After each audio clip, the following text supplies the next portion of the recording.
গাঁয়ের কিষান বাড়িতে ছিল এক তোতা পাখি।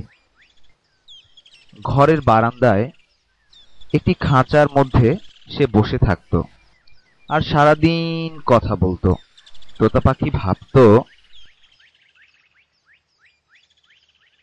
এই দুনিয়ার সবাই অলস, কেউ ঠিক মতো কাজ করে না। এমনকি সূর্যও দেরি করে ঘুম থেকে ওঠে, আর চাঁদও কাজে ফাঁকি দিয়ে আকাশ থেকে পালিয়ে যায়। তোতা পাখি একদিন কিষানের কুকুরকে ডেকে বলল, খুব তো মনিবের খাবার খাচ্ছ, ঘেউ ঘেউ করা ছাড়া আর তো কোনো কাজ দেখি না তোমার। খাঁচার সামনে দিয়ে ছুটে যাচ্ছিল মৌমাছি। তোতা অমনি তাকে বলে বসল, খালি তো গুনগুন করে গান গাও, তোমার কাজটা কি শুনি। বাড়ির মুরগি হেঁটে যাচ্ছিল ঘরের দাওয়া দিয়ে। তোতা তাকে বলল,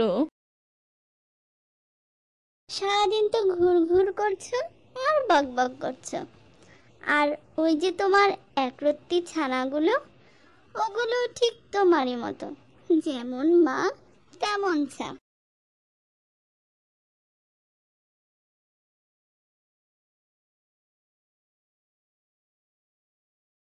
পুকুর থেকে সাঁতার কেটে হেলে দুলে আসছিল হাঁস।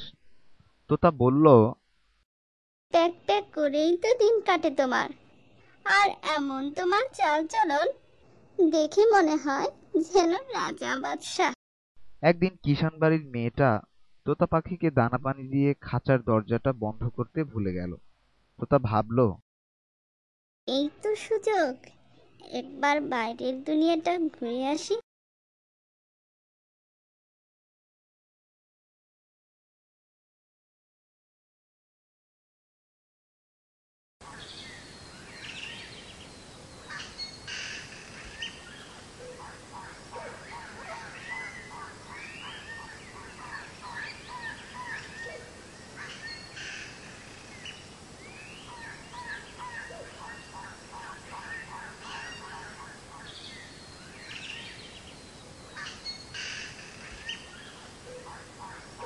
আমি দেখে ফেলেছি তুমি মধুচোর।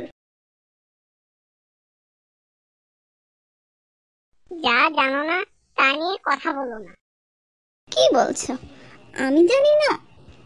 আমি হলাম সব জানতা পাখি। তুমি মোটেই সব জানতা নও। ফুলের মধু জোগাড় করাই আমাদের কাজ। যদি তুমি জানতে চাও মধু নিয়ে আমরা কি করি, তাহলে আমার পিছু পিছু এসো। তুমি মোটে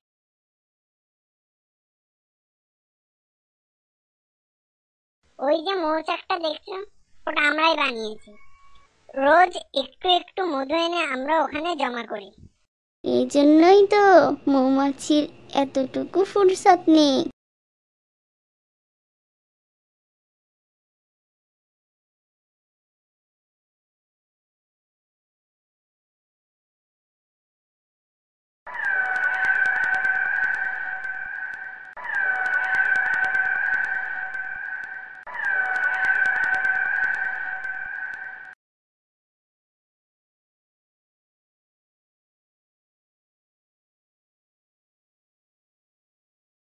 এই যে তোতা বাহাদুর, খড়ের গাদার আড়ালে পালাও, না হলে মারা পড়বে।